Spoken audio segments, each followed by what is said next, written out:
The Galactic Championships for Star Wars Unlimited is 2 weeks away, and no doubt most of you out there have been putting in the grind, putting in the hours, and figuring out what best deck to play at the biggest tournament this game has ever had. But what if? What if you've overdone it? What if you're overthinking it? What if you don't have a clue on what to play? Well, the Alliance Dispatch has got you covered because we are going to ask AI. I'm No Beef Just Party from the Alliance Dispatch, and we're going to see if AI can win the Galactic Championships.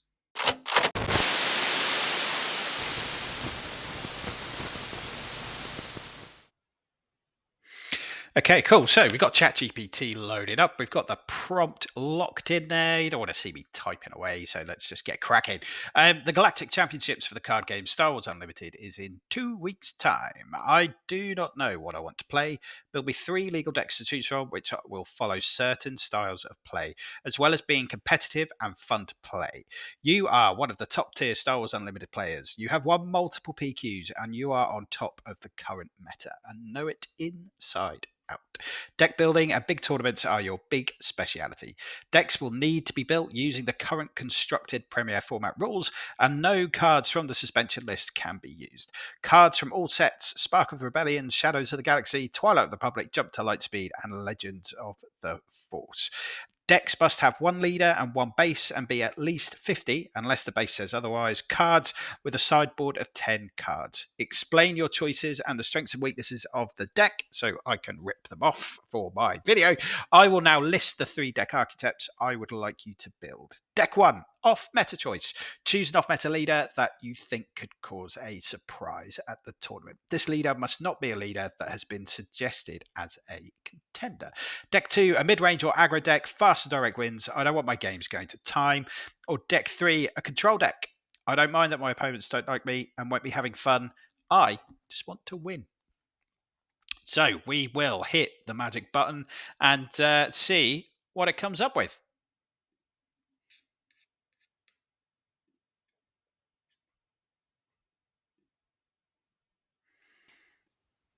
So let's have a look at deck 1, and dispatcher number 3, Jay, is going to be very pleased with this choice as it has come up with Kazuda Thermal Oscillator.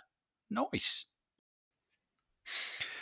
So here we are, the first ChatGPT deck. There's the off meta choice of Kazuda with the Thermal Oscillator base. Couple of things that ChatGPT had said as to why they chose this is the surprise Kazuda deck can disrupt opponents who have teched heavily into force ground units and current meta leaders. So that's an interesting take. I kind of agree with it a little bit, as the game has kind of, from personal experience, it's swung quite away from space because there's a lot of really cool ground units that people are practicing with at the moment. And let's see what else it had to say. Yeah, Kazuda hasn't been a top meta pick yet, making him a prime candidate for the surprise champ. Supports a flexible aggro style with ship synergies that many players won't be ready for. Flood the sky lane with fast, evasive ships and leverage pilot abilities to push extra damage. Use Thermal Oscillator to make sure that you find those cards that you're looking for. That's a nice kind of simple take on what this deck can do, actually. So yeah, it's a solid start so far. But let's have a look at the cards inside. Lots of fairly cheap spaceships in there, all the ones that you would kind of expect to see. So get spaceships out early, get the pilots on, and swing for the fences.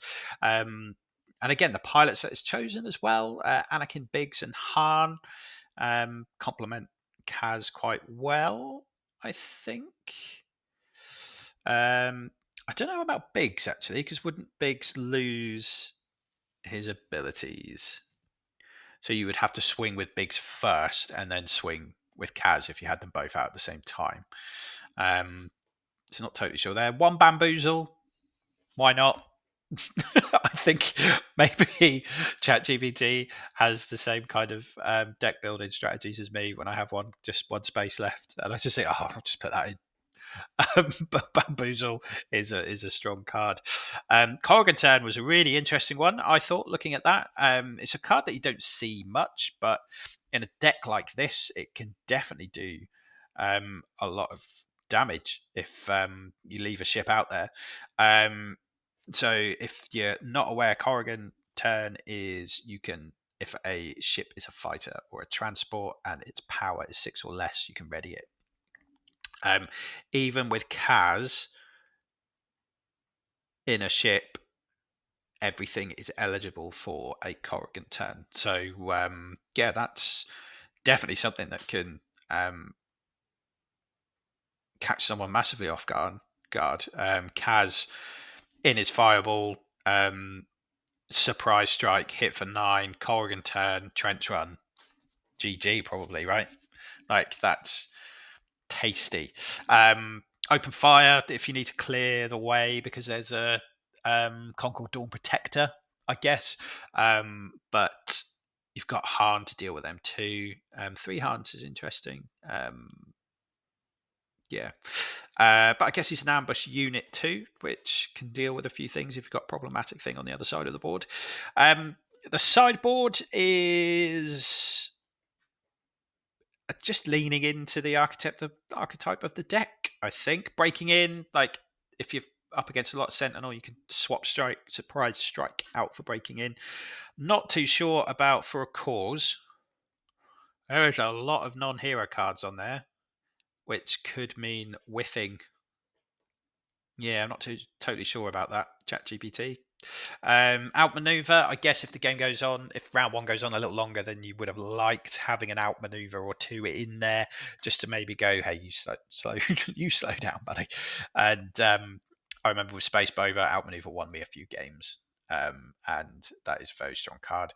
And Waylay, in case you need to bounce something. I guess, again, they are all, apart from For a Cause, those other 8 cards I can see you would get them, you would swap them in if your game was going on a bit longer than you would have liked. Interesting choice, and from ChatGPT there. I've always struggled to play Kazuda. I always forget when to do things in the right order and stuff. Jay had some alright success with it. Could it be a surprise deck for Galactic Championships? Potentially. Good start, ChatGPT. Good start. The second deck that ChatGPT put together was the aggro or mid-range deck. Very much looks like ChatGPT has a particular play style that it likes. So let's have a look and see what its take is on Vader Pilot Yellow. So it's really interesting that it's picked this one for the aggro, as it's something that in our podcast Danny brought up about potentially flying Vader. Sorry, X-Wing speak, flying Vader. He's a pilot, of course, but using Vader. And I ended up using Vader at locals and went 3-1.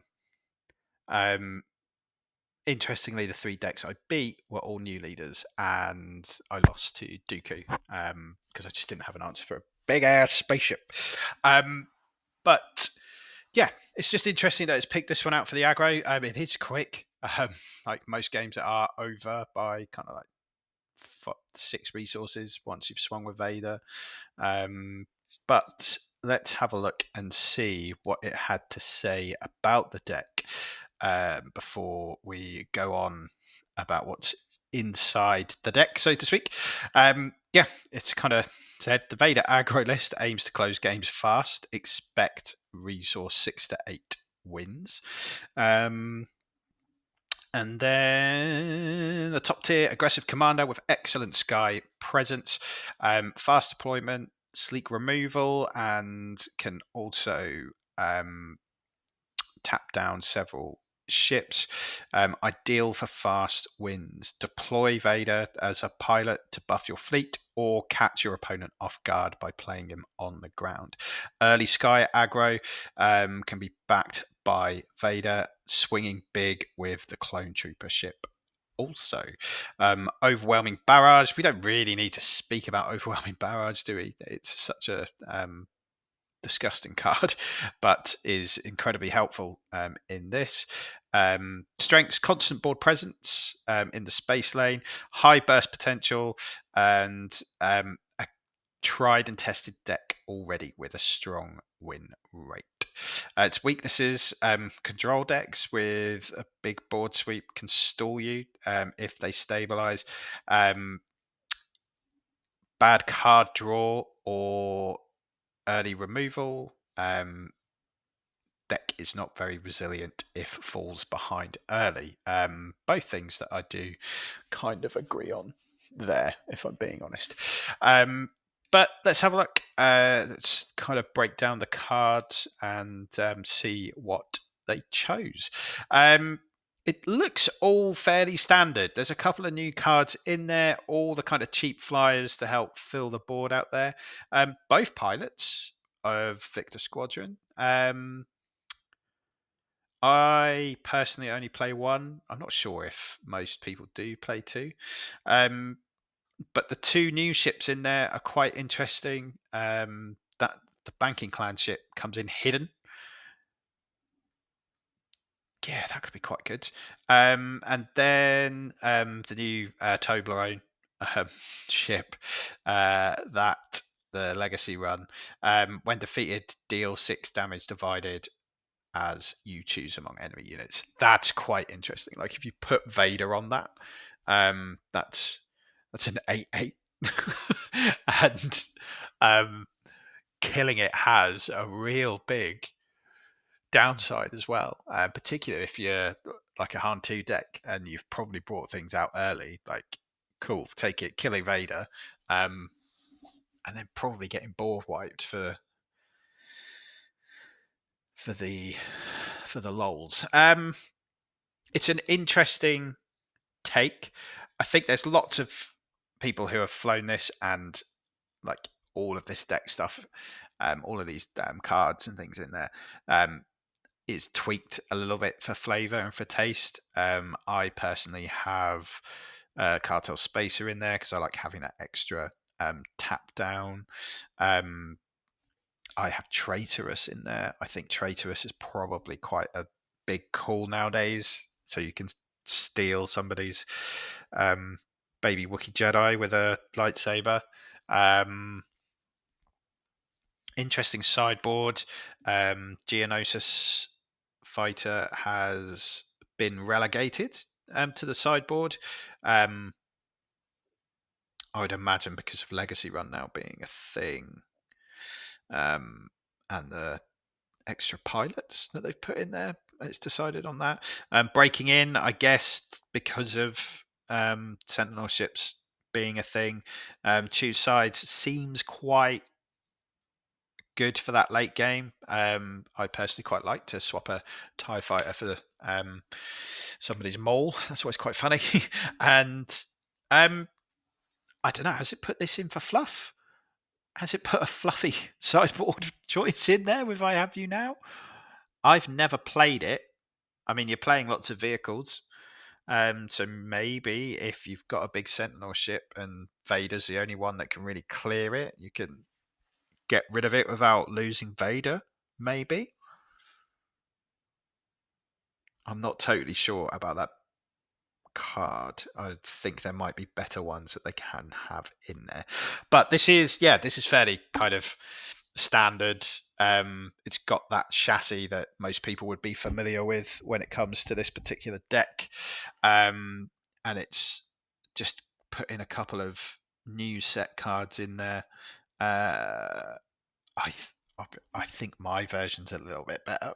The version that I played, if I do say so myself. And I think Danny's got a version as well, which he is hopefully going to be putting up as a 3-minute deck tech soon. That would be his first one on the channel. And we'll see how different his is to this 2.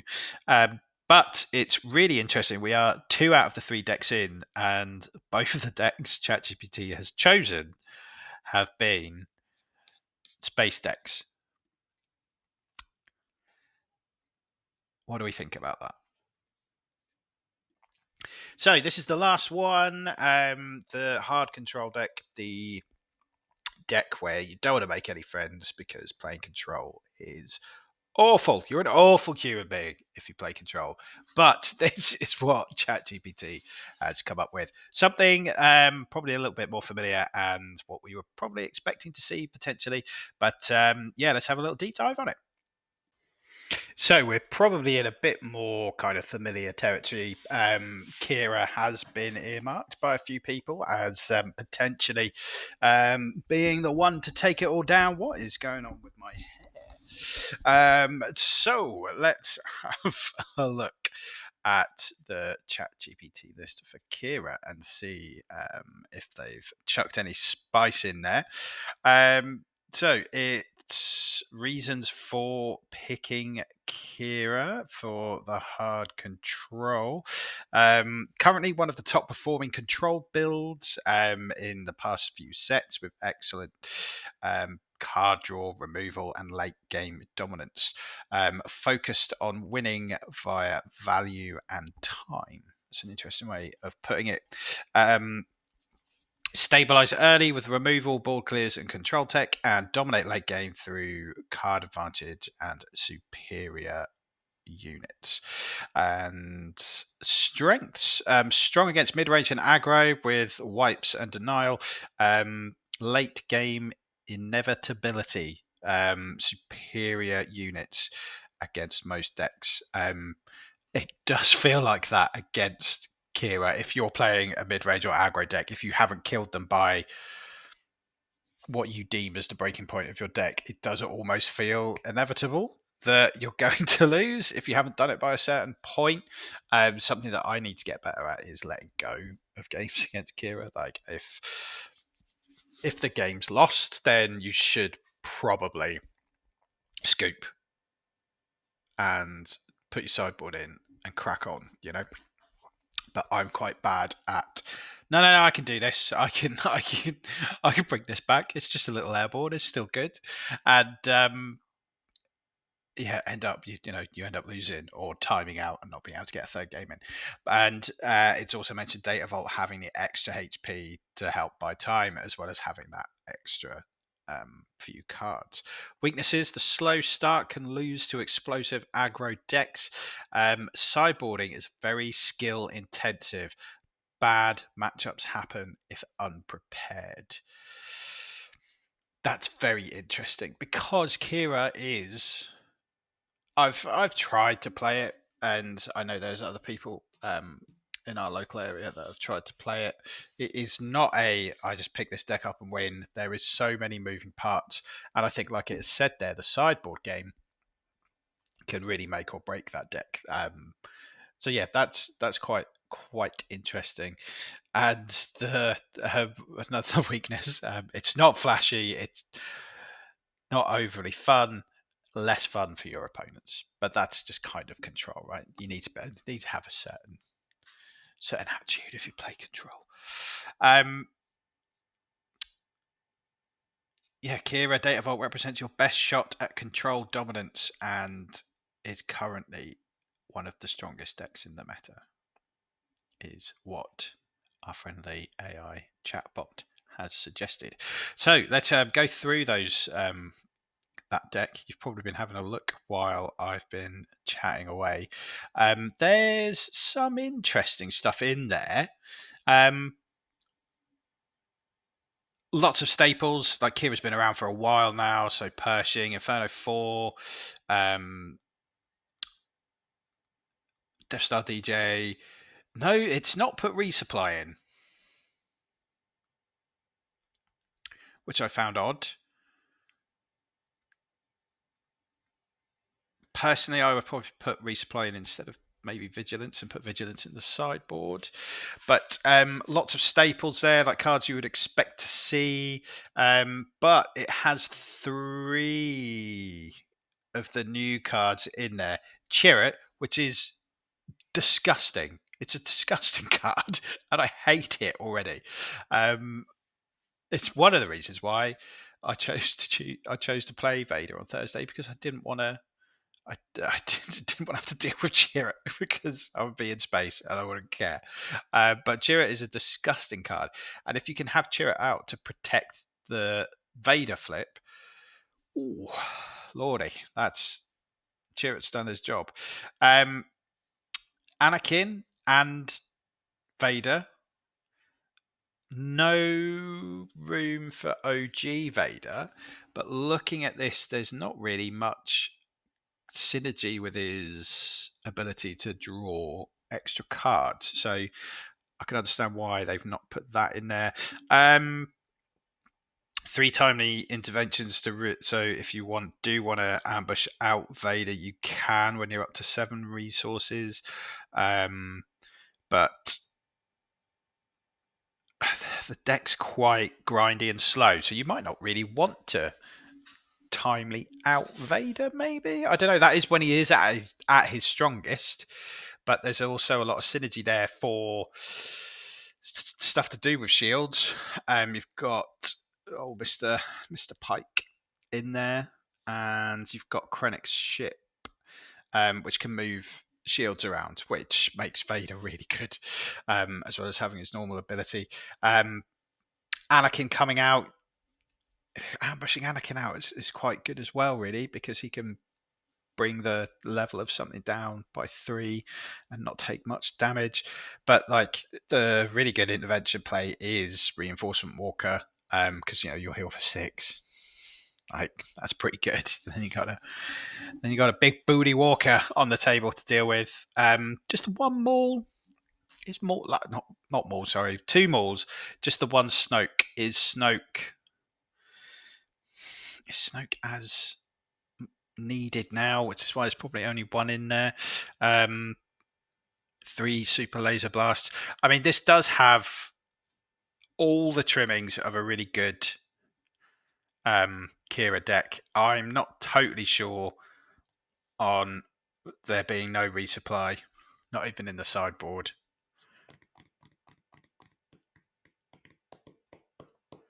To get up to those big lads at the end. I think that might have been a bit of a mistake to make by ChatGPT there, because obviously they're paying 6 for vigilance. So not totally sure on that. The sideboard looks fairly standard. You got some traitors. You got 4 more giant spaceships, and then you got Palp's Return, and then Takedown. Nothing kind of super spicy in there, but I'd imagine that is for the longer game. So I don't know. I think resupply not being in there doesn't make that as well-oiled machine as that could be. Maybe take Takedown out of the sideboard, put Vigilance in the sideboard, and then have some resupplies in there, potentially. But I do feel Qi'ra is going to be quite well represented at Worlds.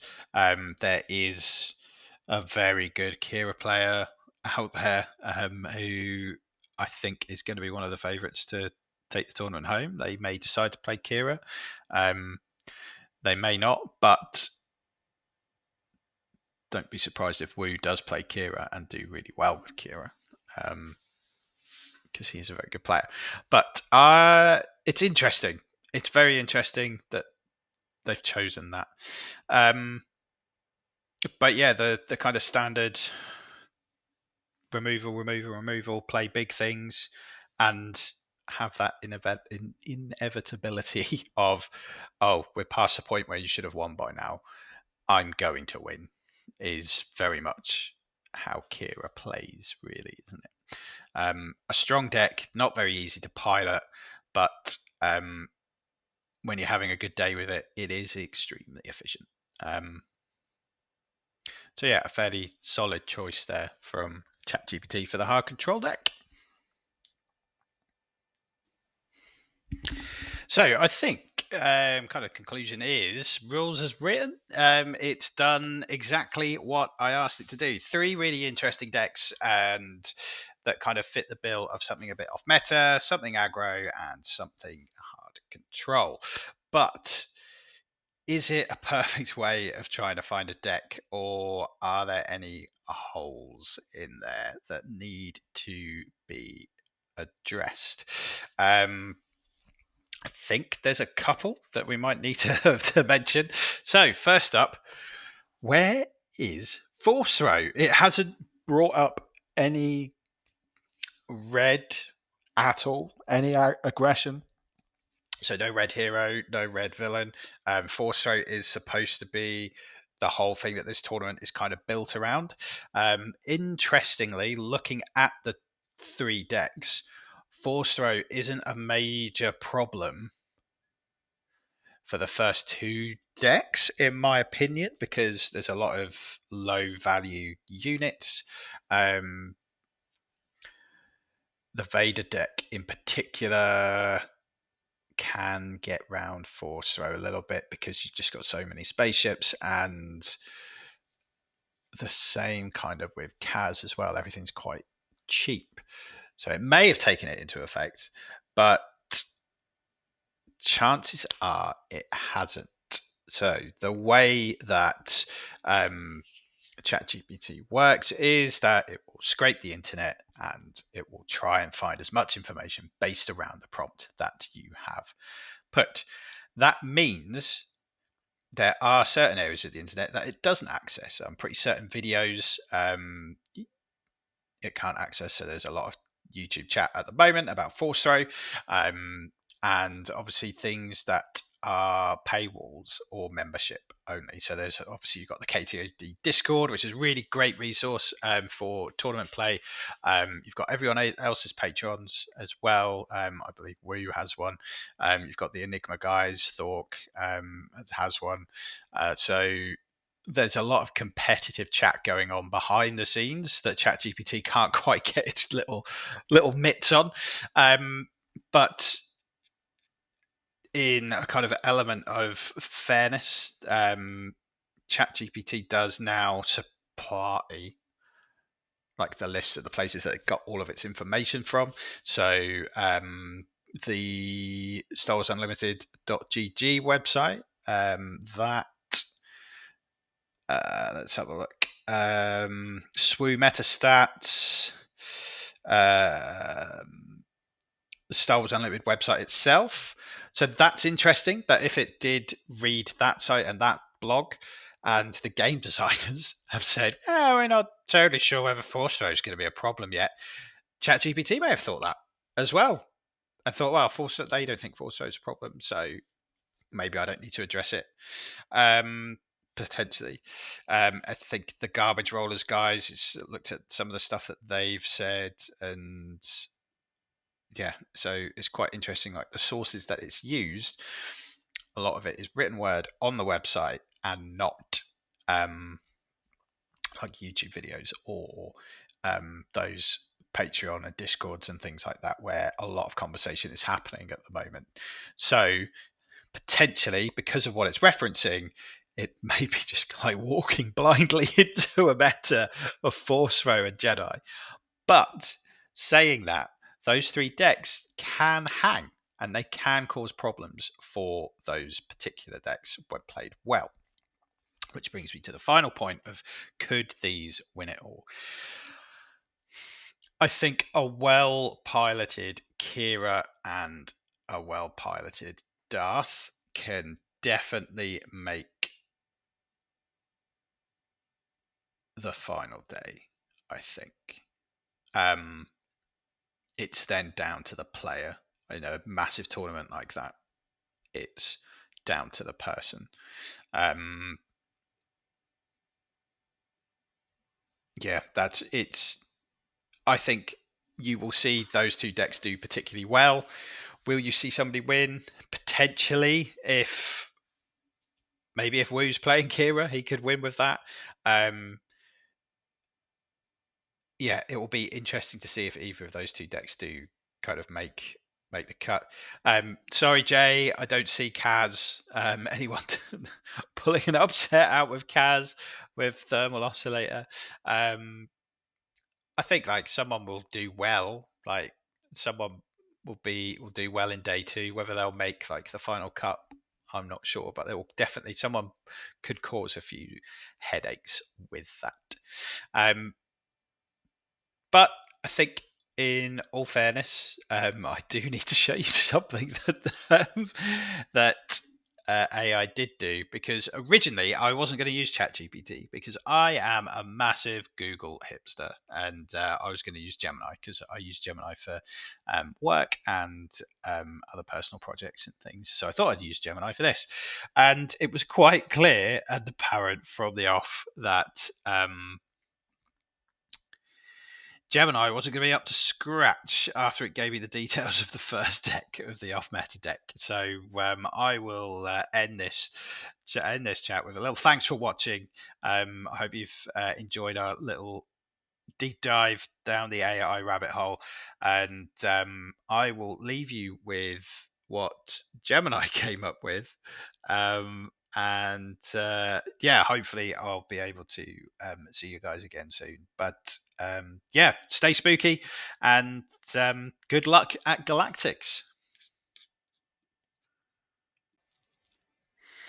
Right then, so right, I used exactly the same prompt in Gemini, and this is what it came up with for the off-meta surprise.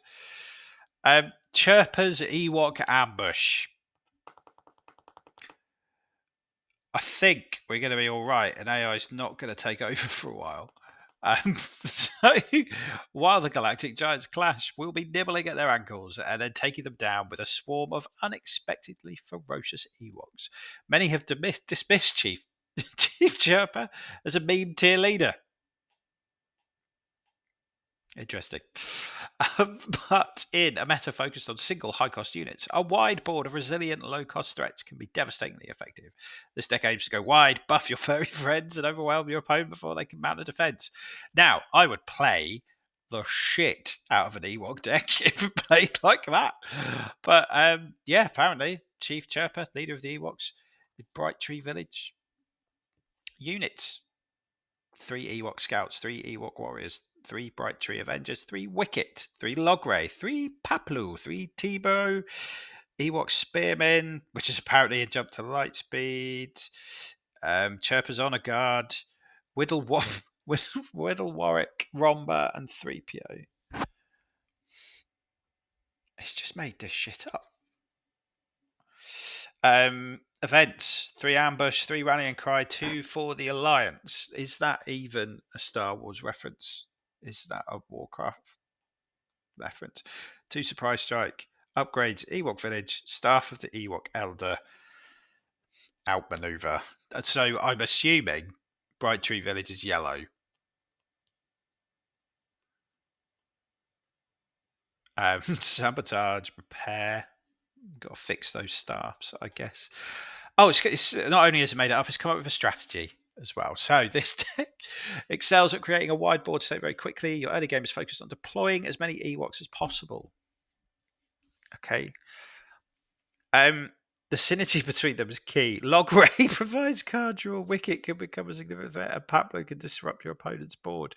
These aren't real things, but it's just made them up.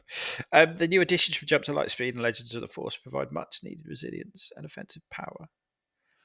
Your win condition is a massive, overwhelming attack once you have a board full of Ewoks, a well-timed rallying cry, or for the Alliance. Can provide a game-ending alpha strike. Chief Chirpa's leader. Oh, obviously playing rallying cry out of aspect as well. Or is Chief Chirpa red? Is this a red and yellow deck, do we think? I've just assumed it's green by reading the reading the strategy for the made up fucking cards. No, it said green unit. It does say green unit in there as well. Chief Chirpa's leader ability to give a unit a +1/+1 counter when you play another green unit. That's just who's the that's just a commander. There's an elf commander, isn't there? That just does that. Okay. But the weaknesses, the most significant weakness of this deck is vulnerability to board wipes. Overwhelming barrage or well-timed super laser blast can be devastating. Just wipes out all your Ewoks, and then you're screwed. Gemini, you tried. You tried, but you fell at the first hurdle.